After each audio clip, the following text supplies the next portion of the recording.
सर्वांना सप्रेम जय भीम, जय संविधान, सप्रेम नमस्कार. आज बऱ्याच दिवसानंतर बहुजन संघटक या फेसबुक लाईव्ह पेजच्या माध्यमातून सर्वसामान्य भारतीय नागरिकांशी आज संवाद साधत आहे. त्याचं विशेष कारण म्हणजे की आज जागतिक जी गंभीर परिस्थिती निर्माण झालेली आहे, अमेरिका आणि इस्रायल यांच्याकडून इराणच्या विरोधात युद्ध सुरू झालेलं आहे. इराणचे राष्ट्राध्यक्ष अमीन खोमेनी यांची हत्या झालेली आहे बॉम्बस्फोटातून, आणि जग एका गंभीर अशा घातक वळणावरती येऊन ठेपलेलं आहे. आणि त्या अनुषंगानेच आपल्या संपूर्ण सर्वसामान्य भारतीय नागरिकांना या गंभीर परिस्थितीची, जागतिक गांभीर्याची जाणीव करून देण्यासाठी या ठिकाणी मी आपल्या व्हिडिओच्या माध्यमातून आपल्याशी हितगुज करत आहे. आज जी परिस्थिती निर्माण झाली त्या परिस्थितीच्या मूळ कारणाशी इतिहासाच्या मागोवातून आपल्याला त्याचा लेखाजोखा घ्यावा लागेल. कारण या पृथ्वीतलावरती आजपर्यंत हजारो वर्षाच्या इतिहासात मानवी हक्काचे लढे, त्याचप्रमाणे वेगवेगळ्या अहंकाराच्या माध्यमातून निघालेली खुमखुमी, एकंदरीत या सर्वांचा परिणाम पाहता केवळ आणि केवळ हजारो वर्षाच्या इतिहासात या पृथ्वीतलावरती माणसाचे रक्तरंजित पाठ वाहिलेले आहेत. मग यामध्ये एरुकागिनाची ग्रीकमधील पहिली मानवी हक्काची चळवळ असेल, त्यानंतर आधुनिक अर्वाचीन काळामधल्या अमेरिकन राज्यक्रांतीचा रक्तरंजित इतिहास असेल, फ्रेंच राज्यक्रांतीचा इतिहास असेल, रशियन राज्यक्रांतीचा इतिहास असेल, जपानच्या मेईजी क्रांतीचा इतिहास असेल, चीनच्या अफूच्या युद्धाचा इतिहास असेल. त्यानंतर या सर्वांच्या माध्यमातून प्रथम लढलेलं जागतिक पहिलं महायुद्ध असेल, त्याला शमविण्यासाठी तशा पद्धतीनं जागतिक महायुद्ध होऊ नये म्हणून सर्वानुमते जागतिक स्तरावरती राष्ट्रसंघाची निर्मिती असेल, आणि त्या राष्ट्रसंघाच्या निर्मितीला सुद्धा काळीमा फासण्याचं काम हिटलरच्या माध्यमातून झालेले प्रयत्न म्हणजे दुसरं महायुद्ध असेल.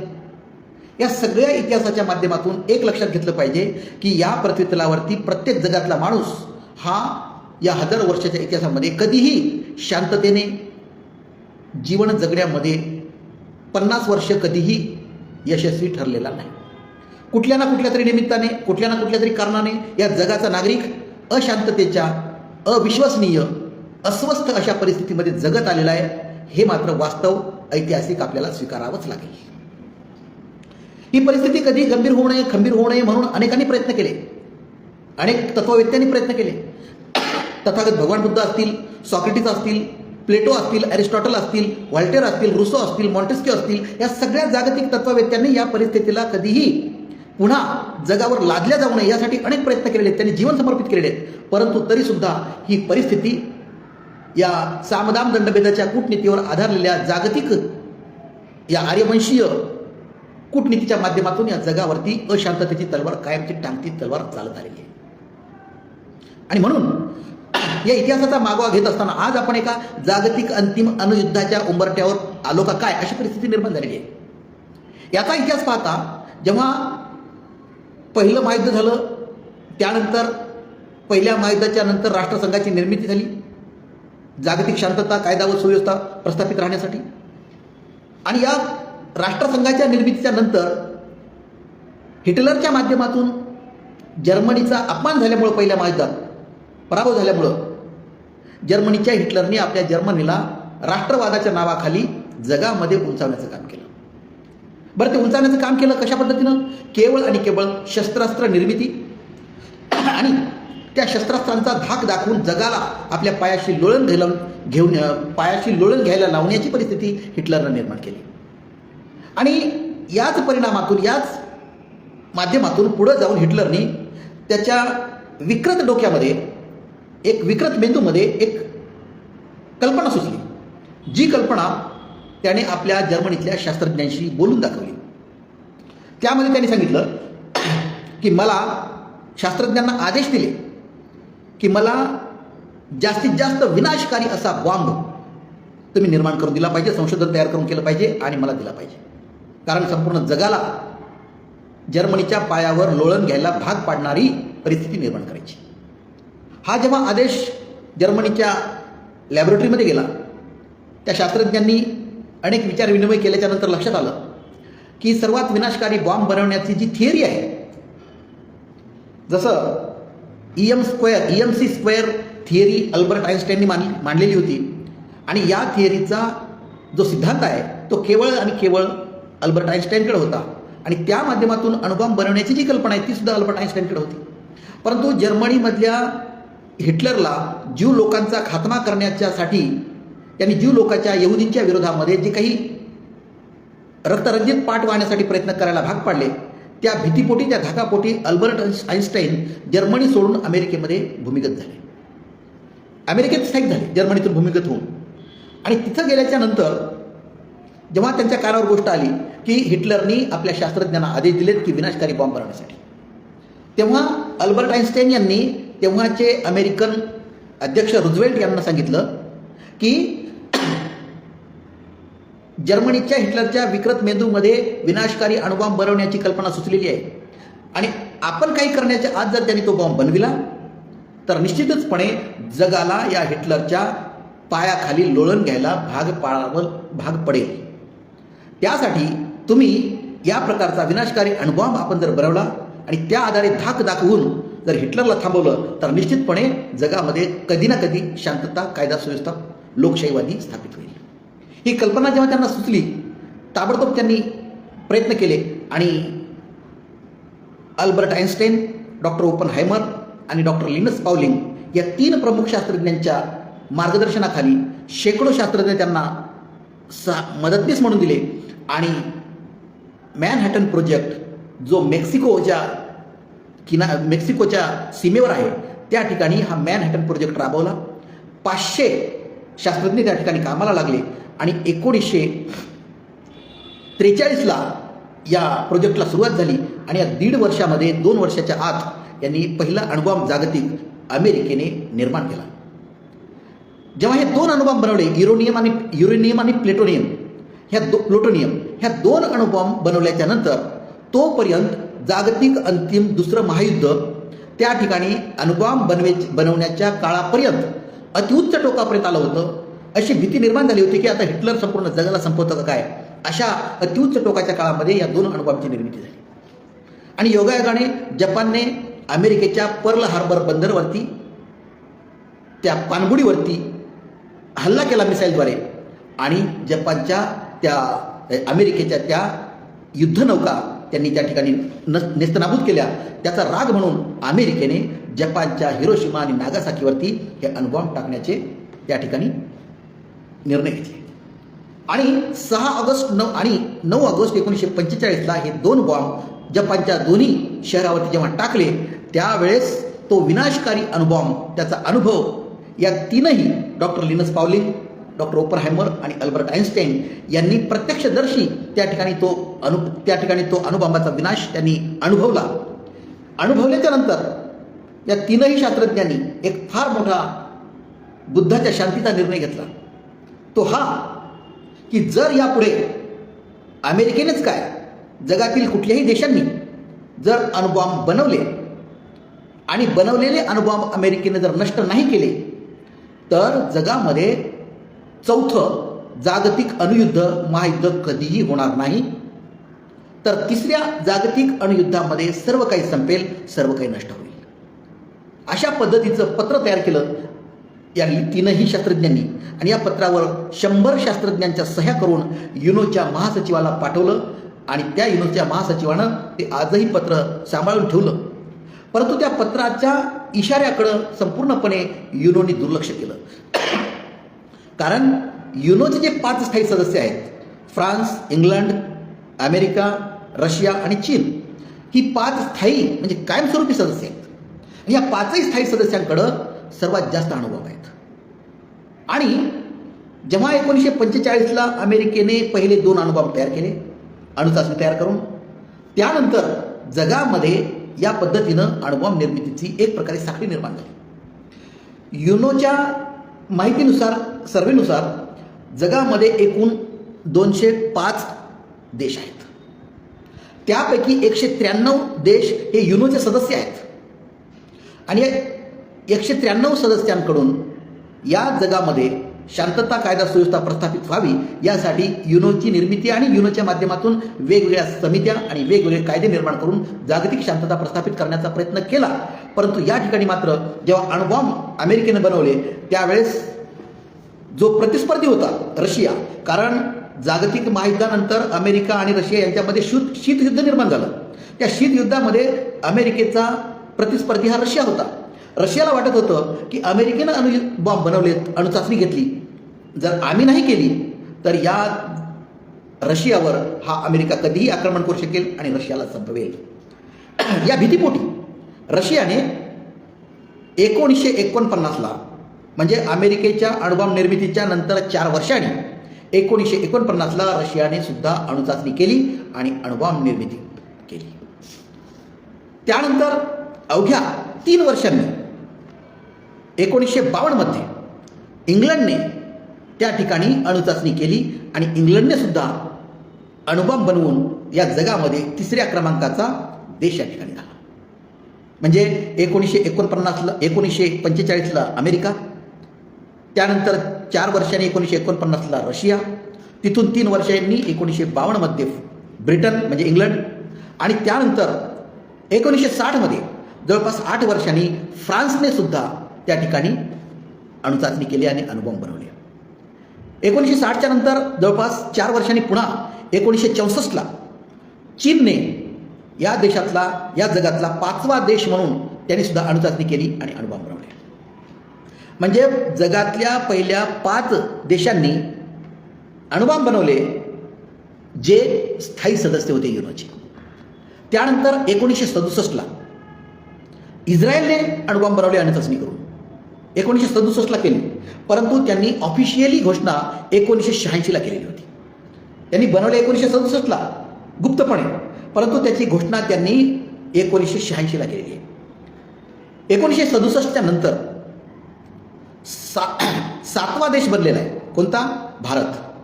ज्या भारताने 1974 मध्ये आणि बुद्ध हसला या शीर्षकावरून इंदिरा गांधींच्या काळामध्ये त्या ठिकाणी पोखरणच्या वाळवंटात त्या ठिकाणी अणुबॉम्ब बनवले, चाचणी केली. त्यानंतर 1977 मध्ये जो 8वा देश होता भारताच्या नंतर, या दक्षिण आफ्रिकेने 1977 मध्ये अणुचाचणी केली आणि अणुबॉम्ब बनवले. त्यांच्यानंतर 9वा देश पाकिस्तान यांनी 1998 मध्ये मे महिन्यात आपली अणुचाचणी केली आणि पाकिस्तानने अणुबॉम्ब बनवले. त्यानंतर 10वा देश म्हणून उत्तर कोरिया यांनी 2006 मध्ये अणुबॉम्ब बनवले आणि एकूण जवळपास 10 देशांनी आजपर्यंत अणुबॉम्ब बनवलेले आहेत. यांच्यानंतर ब्राझील आणि इराण ह्या 2 देशांनी अणुचाचणी गुप्तपणे केल्याचा संशय आजही युनोला आहे, परंतु प्रत्यक्षात पुरावे नाहीत. म्हणून यावरती ब्राझील आणि इराणने अणुबॉम्ब बनवले यावरती शिक्कामोर्तब होत नाही. आता ही जी माहिती आहे, ही माहिती बुलेटिन ऑफ ॲटॉमिक सायंटिस्ट, जागतिक जी संघटना आहे युनोच्या माध्यमातून निर्माण झालेली बुलेटिन ऑफ ॲटॉमिक सायंटिस्ट, या हिच्या अहवालानुसार ही या ठिकाणी आपल्याला यादी आलेली आहे. म्हणून या जगामध्ये पहिला देश अणुचाचणी केलेला आणि अणुबॉम्ब बनवलेला पहिला देश म्हणजे अमेरिका, त्यानंतर रशिया, त्यानंतर इंग्लंड, त्यानंतर फ्रान्स, त्यानंतर चीन, इस्रायल, भारत, दक्षिण आफ्रिका, पाकिस्तान आणि उत्तर कोरिया. आणि ब्राझील आणि इराण हे 2 देश गुप्त पद्धतीनं केलेले आहेत, परंतु त्यांची अजूनही ऑफिशियली घोषणा झालेली नाही. म्हणून हे दोन्ही देश संदिग्ध आहेत. आता यामध्ये विशेष सांगायचं एक असं की हे जे 10 देश आहेत ज्यांनी अणुचाचण्या केल्या आणि अणुबॉम्ब बनवले, यापैकी दक्षिण आफ्रिका ज्यांनी 1977 मध्ये अणुचाचणी केली आणि अणुबॉम्ब बनवला, त्यावेळेस केवळ या 10 पैकी दक्षिण आफ्रिका या देशाने अणुचाचणी केली, अणुबॉम्ब बनवला, परंतु त्यांनी ताबडतोब अणुबॉम्ब नष्ट केला आणि निर्णय घेतला की यापुढे आम्ही अणुचाचणी करणार नाही आणि अणुबॉम्ब बनवणार नाही, कारण या जगातल्या मानवतेला, माणसाला आम्हाला संपवायचं नाही आहे, आम्ही संपवणारे शस्त्र आम्ही निर्माण करणार नाहीत. अशा पद्धतीनं अणुचाचणीला त्यांनी जगाचा विरोध केला आणि स्वतःची अणुचाचणी नष्ट करून स्वतःचा अणुबॉम्ब नष्ट केला. असा या संपूर्ण जगाच्या पटलावरती बुद्धवादी देश, आचरणातून सिद्ध करणारा देश म्हणजे दक्षिण आफ्रिका, असा आपला या ठिकाणी दक्षिण आफ्रिकेनं शिक्का बसवलेला आहे. आता या जे 10 देशांनी अणुचाचण्या केल्या त्यापैकी दक्षिण आफ्रिका देश हा बाजूला झाला, कारण त्यांनी त्यांची अणुचाचणी आणि अणुबॉम्ब नष्ट केले. उरले 9 देश. आता या 9 देशामध्ये, या 9 देशांकडं संपूर्ण मिळून अणुबॉम्ब किती आहेत याची रेकॉर्डिंग जर आपण पाहिली, रेकॉर्डेड, तर ते सगळ्यात जास्त अणुबॉम्ब रशियाकडे आहेत. रशियाकडं ऑफिशियली रेकॉर्डेड, रशियाकडं सर्वात जास्त अणुबॉम्ब आहेत, ते म्हणजे 5500 अणुबॉम्ब आहेत. दुसऱ्या क्रमांकाला अमेरिका आहे. अमेरिकेकडं जवळपास 5044 अणुबॉम्ब आहेत. त्यानंतर तिसऱ्या क्रमांकाचा देश आहे चीन. चीनकडे जवळपास 500 अणुबॉम्ब आहेत. त्यानंतर चौथ्या क्रमांकाचा देश आहे फ्रान्स, ज्यांच्याकडं 290 अणुबॉम्ब आहेत. त्यानंतर ब्रिटनकडे 225 अणुबॉम्ब आहेत, इंग्लंडकडं. त्यांच्यानंतर भारताकडे 172 अणुबॉम्ब आहेत. त्यानंतर पाकिस्तानकडे 170 अणुबॉम्ब आहेत. त्यानंतर इस्रायलकडे 90 अणुबॉम्ब आहेत. आणि शेवटी उत्तर कोरियाकडं 50 अणुबॉम्ब आहेत. म्हणजे 205 देशांपैकी जगातल्या 193 देशांची सदस्यता युनोमध्ये आहे. तर या संपूर्ण 205 देशांपैकी केवळ आणि केवळ 9 देशांकडे, अमेरिका, रशिया, इंग्लंड, फ्रान्स, चीन, इस्रायल, भारत, पाकिस्तान, उत्तर कोरिया, या केवळ 9 देशांकडं जवळपास 12,600 अणुबॉम्ब आज रोजी आहेत. आज 2025-26च्या काळामध्ये 12,600 अणुबॉम्ब आहेत. आता हे 12,600 अणुबॉम्ब हे ऑफिशियल रेकॉर्डेड आहेत, परंतु 1986च्या एका गुप्त अहवालानुसार या संपूर्ण जगाकडे जवळपास 75,000 अणुबॉम्ब असल्याची गुप्त माहिती होती. 75,000पर्यंत गेलेली होती, परंतु गुप्त माहिती. परंतु ऑफिशियली रेकॉर्डेड आज रोजी किती आहेत? 12,600. असं म्हणतात की जवळपास 75,000 ते 76,000 अणुबॉम्बमधून यांनी कोलॅप्स केले, नष्ट केले आणि शेवटी या ठिकाणी 12,600वरती आज येऊन ठेपलेले आहेत. परंतु माझ्या मते गुप्त अहवालानुसार सुद्धा आज रोजी 2026मध्ये जवळपास 24,000 ते 25,000 अणुबॉम्बची शक्यता संपूर्ण या 9 देशांकडे आहे, किंवा इतर गुप्त देशांकडे मिळून जवळपास 24,000 अणुबॉम्बची शक्यता आहे. आता प्रश्न हा निर्माण होतो की संपूर्ण जग अशा पद्धतीनं या 23-24,000 अणुबॉम्बच्या ऐवजी आपण ऑफिशियल रेकॉर्डेड जर विचारलं तर 12,600 अणुबॉम्बवर या पृथ्वी तलावरती टांगती तलवार या अणुबॉम्बची आहे. आजपर्यंत जवळपास 5 वेळेस, समजून घ्या, आजपर्यंत जवळपास 5 वेळेस या अणुबॉम्बची खुमखुमी अमेरिका आणि रशिया यांच्या माध्यमातून पटलावर आलेली आहे. 1962मध्ये, 1987मध्ये, 1995मध्ये अशी 5 वेळेस या अमेरिका आणि रशिया या 2 देशांमध्ये अणुबॉम्ब पडणार, अणुयुद्ध होणार की केवळ 5 मिनिटांच्या आत काही संभ्रम दूर झाले आणि अणुयुद्ध टळलेलं आहे. याचा एक उदाहरण मी सांगतो. 5 उदाहरणापैकी एक मी या ठिकाणी उदाहरण देऊ इच्छितो की 1962मध्ये जेव्हा अमेरिका आणि रशिया यांच्यामध्ये शीतयुद्ध झाल्याच्या नंतर अणुबॉम्ब दोन्ही देशांनी बनवले, अणुचाचण्या केल्या. रशियाकडे अणुबॉम्ब होते, अमेरिकेकडे अणुबॉम्ब होते. तत्कालीन अध्यक्ष अमेरिकेचे जॉन एफ केनेडी होते आणि रशियाकडं अमेरिकेपर्यंत पोचवून अणुबॉम्ब टाकण्याचे मिसाईल्स रशियाकडे नव्हते, पण अमेरिकेकडं रशियावर अणुबॉम्ब टाकण्यासाठी मिसाईल्स होते. ही खंत रशियाला होती. म्हणून रशियाने काय केलं की रशियाला वाटलं की अमेरिका आपल्याला कधी अणुबॉम्ब टाकू शकतो, परंतु आपल्याकडे मिसाईल नसल्यामुळे आपण अमेरिकेचा प्रतिवा हल्ला करू शकत नाही. म्हणून रशियाने काय केलं की अमेरिकेच्या जवळ असलेल्या क्युबा देश, त्या क्युबा देशामध्ये त्या ठिकाणी जो हुकुमशाह होता, त्या हुकुमशहाचं आणि अमेरिकेचं अजिबात पटत नव्हतं, दुश्मनी होती. आणि म्हणून फिडेल कॅस्ट्रो हा क्युबाचा हुकुमशाह होता आणि त्याने अमेरिकेशी दुश्मनी घेतलेली होती. म्हणून रशियाने काय केलं, शत्रूचा शत्रू दोस्त म्हणून त्या क्युबाशी दोस्ती केली आणि क्युबाजवळ समुद्रामध्ये त्या माध्यमातून रशियाने आपले अणुबॉम्ब त्या क्युबामध्ये पाठवले की जेणेकरून अमेरिकेचा पलटवार करण्यासाठी आपल्याला क्युबामधून अमेरिकेवर हल्ला आपण करू शकतो, कारण क्युबा आणि अमेरिका यांचं अंतर केवळ 90 मैलाचं होतं आणि रशिया ते अमेरिका हे 4000 मैलाचं अंतर होतं. म्हणून रशियानं क्युबाच्या त्या हुकुमशहाच्या मदतीनं क्युबामध्ये आपले अणुबॉम्ब त्या ठिकाणी लपवून ठेवले होते. जेव्हा जॉन एफ केनेडीला गुप्तहेराच्या माध्यमातून समजलं की रशियानं आपल्या जवळ अणुबॉम्ब ठेवलेले आहेत, त्यावेळेस अमेरिका घाबरली आणि अमेरिकेने त्या ठिकाणी स्पष्ट सांगितलं. त्यांनी गुप्तहेर पद्धतीनं कळल्याच्या नंतर त्यांनी एक अशा पद्धतीनं रशियाला थांबवण्याचा प्रयत्न केला की रशियामधून जे काही जहाजं येतील, जे काही पाणबुड्या येतील, जे काही येईल, त्यांना प्रतिबंध करण्यासाठी त्यांनी त्या अमेरिकेने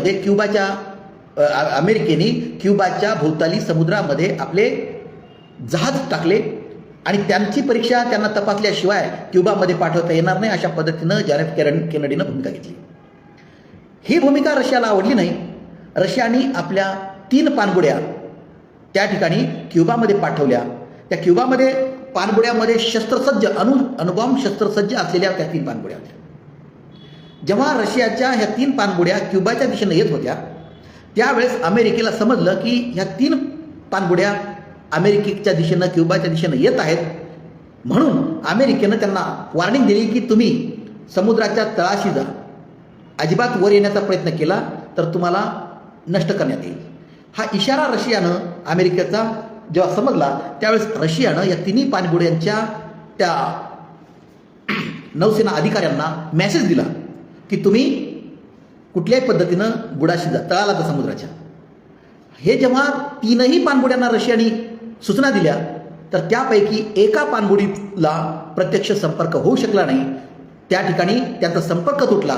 मग जी तळाला ज्या 3ही पाणबुड्या गेलेल्या होत्या, त्यापैकी ज्याला संपर्क होऊ शकला नाही, त्या पाणबुडीच्या अधिकाऱ्यांना, नौसेना अधिकाऱ्यांना वाटलं की संपर्क तुटला, याचा अर्थ अमेरिका आणि रशियाचं अणुयुद्ध सुरू झालेलं आहे. म्हणून त्यांनी अमेरिकेच्या अणुप्रकल्पावर, जिथं अणुबॉम्ब ठेवलेले आहेत त्या तळावरती हल्ला करण्याचा त्यांनी निर्णय घेतला. परंतु रशियानं 3ही पाणबुड्यांच्या जे नौसेना अधिकारी होते, त्या प्रत्येकी पाणबुडीवर 3 नौसेना अधिकारी होते, ज्यांच्या हातामध्ये निर्णय घेण्याची क्षमता होती. तर त्या 3ही अधिकाऱ्यांमध्ये त्यांनी अगोदरच सांगितलेलं होतं की 3ही अधिकाऱ्यांनी जर अणुहल्ला करण्याचा निर्णय घेतला तरच अणुहल्ला करता येईल, अन्यथा नाही. 3ही अधिकाऱ्यांचं एकमत असलं पाहिजे. जेव्हा त्या 3 पैकी एका पाणबुडीचा संपर्क तुटलेला होता, त्या संपर्क तुटलेल्या पाणबुडीच्या 3ही अधिकाऱ्यांनी आपापसामध्ये संगनमत करण्याचा प्रयत्न केला, तर दोघांचं मत एकमत झालं की आपण आपल्या रशियावरती किंवा आपल्या अणुप्रकल्पावरती अमेरिकेनं हल्ला केलेला आहे, आपण प्रतिहल्ला केला पाहिजे. हे जेव्हा दोघांचं संगनमत झालं, परंतु तिसरा जो अधिकारी होता त्यांनी सांगितलं की नाही, आपण अजून थोडा वेळ, काही वेळ वाट पाहू आणि काही वेळाच्या नंतर आपण हा निर्णय घेऊ. जर कदाचित त्या तिघांनी ताबडतोब संगनमत करून अणुहल्ला केला असता तर रशिया अमेरिकेचं अणुयुद्ध झालं असतं. कदाचित 1962लाच अणुयुद्ध जागतिक 3रं महायुद्ध झालं असतं आणि कदाचित सर्व जग संपलं असतं. अशी परिस्थिती निर्माण झाली होती.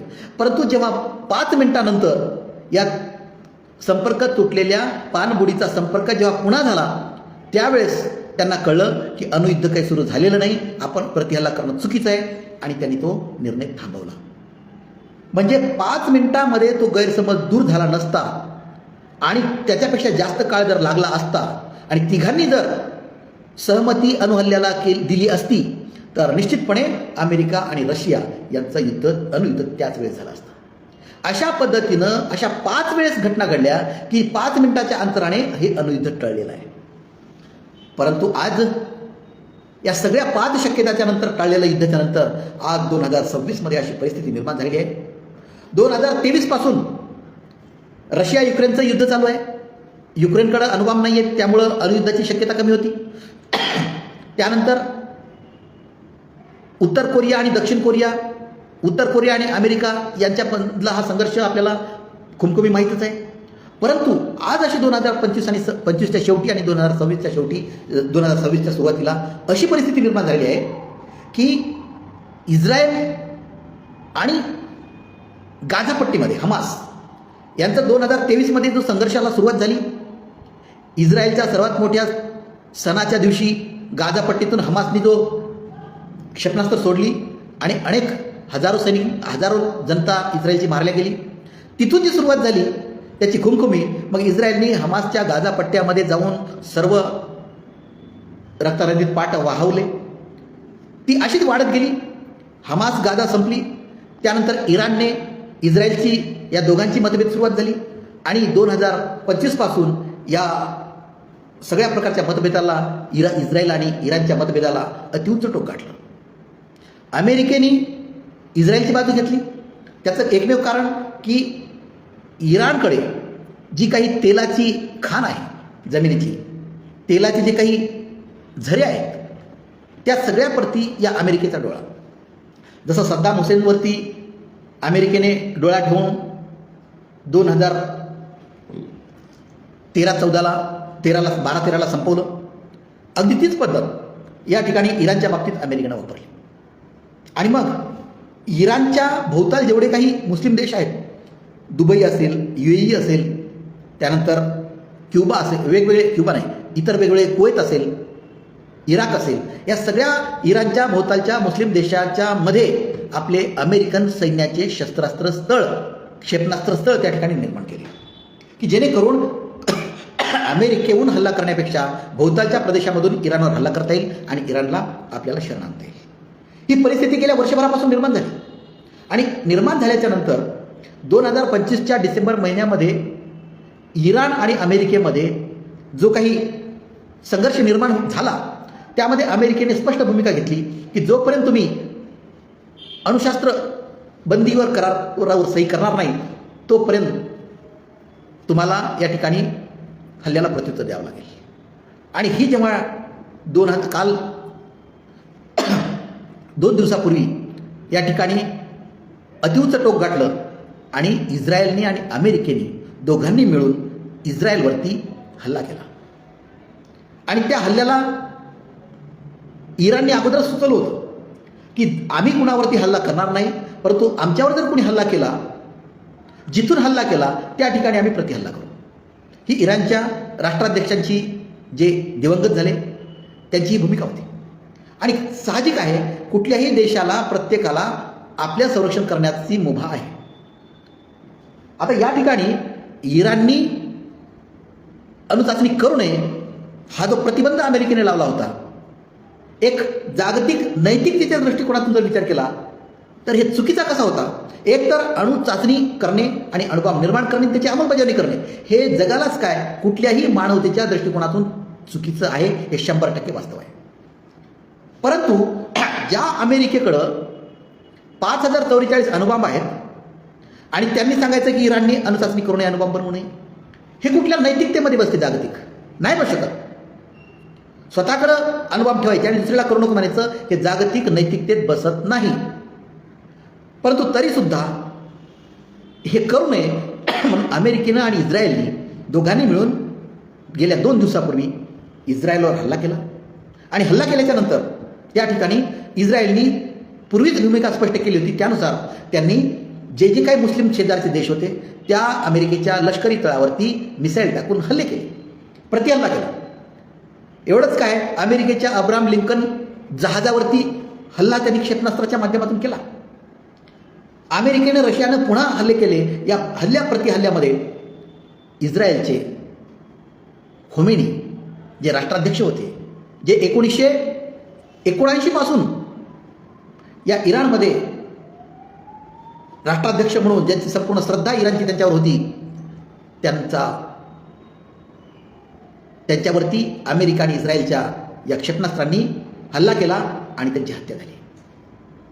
ही हत्या जेव्हा इस्रायलला जनतेला त्या ठिकाणी सहन झाली नाही, ताबडतोब इराणच्या जी काही मिलिटरी कमिटी आहे त्या कमिटीच्या माध्यमातून अमेरिकेचा आणि इस्रायलचा प्रतिहल्ला सुरू झाला. परंतु सांगायचं तात्पर्य असं की या अमेरिका आणि इस्रायल या दोन्ही देशांकडे अणुबॉम्ब आहेत, इराणकडे नाही आहेत.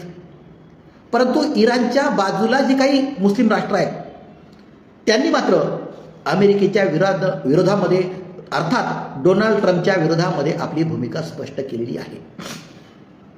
आणि कदाचित जर मी थोड्या वेळापूर्वी सांगितल्याप्रमाणे की गुप्त पद्धतीनं जर समजा या 9 देशांच्या व्यतिरिक्त जर इतर मुस्लिम देशांकडं अणुबॉम्ब जर असतील किंवा इस्रायलकडं अणुबॉम्ब असेल, इराणकडे जर अणुबॉम्ब असेल, इराककडे सुद्धा अणुबॉम्ब असेल, तर या अणुबॉम्बची प्रतिक्रिया, अणुबॉम्बची अंमलबजावणी या अमेरिकेच्या इस्रायलवरच्या देशावर जर झाली तर ही अणुबॉम्बचं जागतिक तिसरं महायुद्ध पेटल्याशिवाय राहणार नाही. आणि हे जागतिक अणुयुद्ध जर पेटलं तर कधीही जगाला आणि मानवतेला परवडणारं नाही. आज पाकिस्तानाने अफगाणिस्तानमध्ये पाकिस्तानमध्ये हल्ला केलेला आहे. म्हणजे एक प्रकारे हे जे युद्ध चालू आहे, एक आर्थिक आणि धार्मिक, ह्या 2 बेसवरती हे जागतिक युद्ध चालू आहे. याच्यामध्ये जर वाढ झाली, जसं पहिल्या महायुद्धामध्ये दोस्त राष्ट्रे शत्रू राष्ट्रे, दुसऱ्या महायुद्धामध्ये दोस्त राष्ट्रे आणि शत्रू राष्ट्रे गट पडले, तसे आज जर समजा मुस्लिम राष्ट्रे किंवा इतर राष्ट्रे यांच्यामध्ये जर जगाची विभागणी झाली तर निश्चितपणे हे जागतिक अणुयुद्ध जर झालं तर 1945 पासून ते 2026 पर्यंत या 81 वर्षाच्या काळात आणि पुन्हा तिसऱ्या आणि जागतिक अणुयुद्धामध्ये संपूर्ण देश नष्ट होतात का काय अशी शक्यता निर्माण झालेली आहे. एकतर जे काही स्थायी देश आहेत, या स्थायी देशांकडे काही फार मोठी संपत्ती आहे किंवा फार मोठी शस्त्रास्त्राच्या माध्यमातून सामुग्री आहे, परंतु एवढी नाही की जी संपूर्ण या एका देशाला किंवा संपूर्ण जगाला किंवा संपूर्ण पृथ्वीला, एवढंच काय तर संपूर्ण या पृथ्वीतलाला संपवण्यासारखी परिस्थिती निर्माण झाल्यासारखी या ठिकाणी परिस्थिती निर्माण झालेली आहे. अमेरिका, इंग्लंड, रशिया, फ्रान्स ह्या आणि इतर पाकिस्तान, भारत, उत्तर कोरिया आणि इस्रायल ह्या ज्या 9 देशांकडं आज 12,600 रेकॉर्डेड अणुबॉम्ब आहेत, एवढ्या जरी या ठिकाणी उपयोग झाला तर पृथ्वी ही संपूर्ण नष्ट झाल्याशिवाय राहणार नाही. कारण जपानच्या हिरोशिमा आणि नागासाकीवरती जे अणुबॉम्ब पडले, त्या एका अणुबॉम्बनं जेवढा परिणाम त्या ठिकाणी विनाश भोगावा लागला,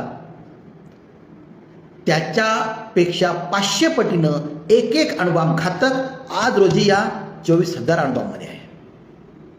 एका अणुबॉम्बची ताकद जपानच्या हिरोशिमा नागासाकीवर पडलेल्या अणुबॉम्बपेक्षा 500 पटीनं एक अणुबॉम्ब आहे हा घातक. आणि असे हे 24,000 ते 23,000 अणुबॉम्ब आहेत. आणि जर या संपूर्ण प्रकारे वापर झाला तर याची परिणाम निश्चितपणे संपूर्ण देश जगाला भोगावे लागतील. आणि हे टाळायचं असेल, हे जर थांबवायचं असेल तर जगामधल्या या अणुबॉम्बवाल्या देशांनी, म्हणजे हे 9 देशांनी आणि शिवाय इतर जगातल्या इतर देशांनी सुद्धा आपापल्या सरकारच्या विरोधात रस्त्यावर उतरलं पाहिजे की आम्हाला अणुयुद्ध नकोय,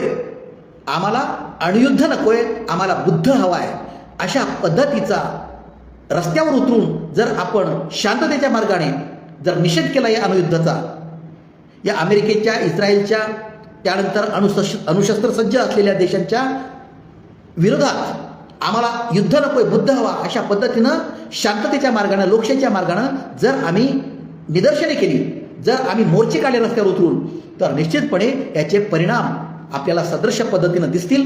आणि हे परंतु एका देशाने नव्हे, भारत, अमेरिका, इंग्लंड, रशिया ही केवळ अण्वस्त्र सज्ज देशच नव्हे, तर जगातील 205 देशांनी अशा पद्धतीनं आम्हाला अणुयुद्ध नकोय, आम्हाला बुद्ध हवा आहे, आम्हाला मानवते, शांतता, कायदा सुव्यवस्था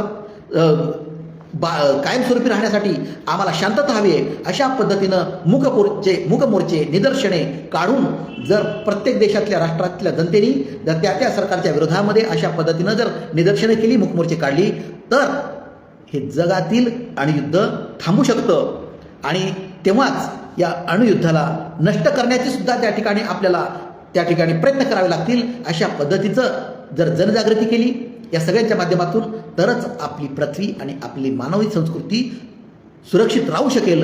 अन्यथा आज जी परिस्थिती निर्माण झालेली आहे, त्या परिस्थितीला चिघळवण्याचं काम कुणी करू नये, त्या परिस्थितीला थांबवण्याचं काम केलं पाहिजे. आमच्या भारताच्या प्रधानमंत्री मोदी साहेबांनी कुणाची एकाची बाजू न घेता हे युद्ध कसं थांबवता येईल, हे अणुयुद्ध कसं थांबवून, हे युद्ध कसं थांबवून, हा संघर्ष थांबवून कशा पद्धतीनं अणुयुद्ध टाळण्यासाठी प्रयत्न करता येईल, यासाठीच आमच्या प्रधानमंत्री मोदींनी जागतिक स्तरावरती जे स्वतःला विश्वगुरू समजतात ते त्यांनी प्रयत्न केले पाहिजेत. आणि जगातल्या संपूर्ण देशाच्या जनतेला मी आवाहन करतो या व्हिडिओच्या माध्यमातून की आपण सगळ्यांनी आपापल्या देशाच्या सरकारांच्या, राष्ट्राध्यक्षांच्या विरोधामध्ये रस्त्यावर उतरून, निदर्शनं करून, मोर्चे काढून, मूकमोर्चे काढून, लोकशाही मार्गाने, शांततेच्या मार्गाने आम्हाला अणुयुद्ध नकोय, आम्हाला बुद्धच हवा आहे, बुद्धाची शांतता आम्हाला हवी आहे, मानवतेची शांतता आम्हाला हवी आहे, अशा पद्धतीनं मागणी करून जर रस्त्यावर उतरून जर आपण मागणी मोर्चे काढले, तर निश्चितपणे याचे परिणाम आपल्याला चांगले परिणाम दिसतील. आणि असं जर आम्ही नाही केलो तर याचे दुष्परिणाम आम्हाला भोगावं लागेल. कोणाला भोगावं लागेल? सर्वसामान्यातल्या सर्वसामान्य जनतेला, ज्यांचं हातावरती पोट आहे, अशा 85% जगातल्या नागरिकांना याचे दुष्परिणाम भोगावे लागतील. आणि हे टाळण्यासाठी या आव्हानाप्रमाणे आपल्याला करावं लागेल. मी स्वतः या ठिकाणी ज्या शहरामध्ये राहतो त्या शहरातल्या औरंगाबादवासियांना, छत्रपती संभाजीनगरवासियांना मी आवाहन करतोय की येत्या 1-2 दिवसामध्ये, जास्तीत 4 दिवसामध्ये आपण औरंगाबाद शहरामध्ये विभागीय आयुक्तालयावरती मूक मोर्चा काढू की आम्हाला अणुयुद्ध नकोय, बुद्ध हवा आहे, अशा पद्धतीचं या शहरातून सुरुवात करूया. आपण महाराष्ट्रातल्या प्रत्येक शहरातून, राज्यातल्या प्रत्येक शहरातून, संपूर्ण देशातून, संपूर्ण पाकिस्तान, अफगाणिस्तान, संपूर्ण जगाने जर अशा पद्धतीने प्रयत्न केले तर निश्चितपणे या जागतिक संघर्षाला आपल्याला थांबवता येईल. आणि त्याशिवाय दुसरा अन्य कुठलाही पर्याय होणार नाही. केवळ आणि केवळ या जगामध्ये अणुयुद्धाचं राज्य नको, तर बुद्धाचा, शांतीचं राज्य हवंय, हीच अपेक्षा व्यक्त करतो आणि आपल्या सर्वांना आवाहन करतो. या दिशेने आपण प्रयत्न करूया, आपल्या संपूर्ण जगाच्यासाठी, मानवतेसाठी आणि संपूर्ण सजीव सृष्टीचं कल्याण साधण्यासाठीच. एवढं बोलतो आणि थांबतो. जय संविधान, जय भारत, धन्यवाद, जय भीम.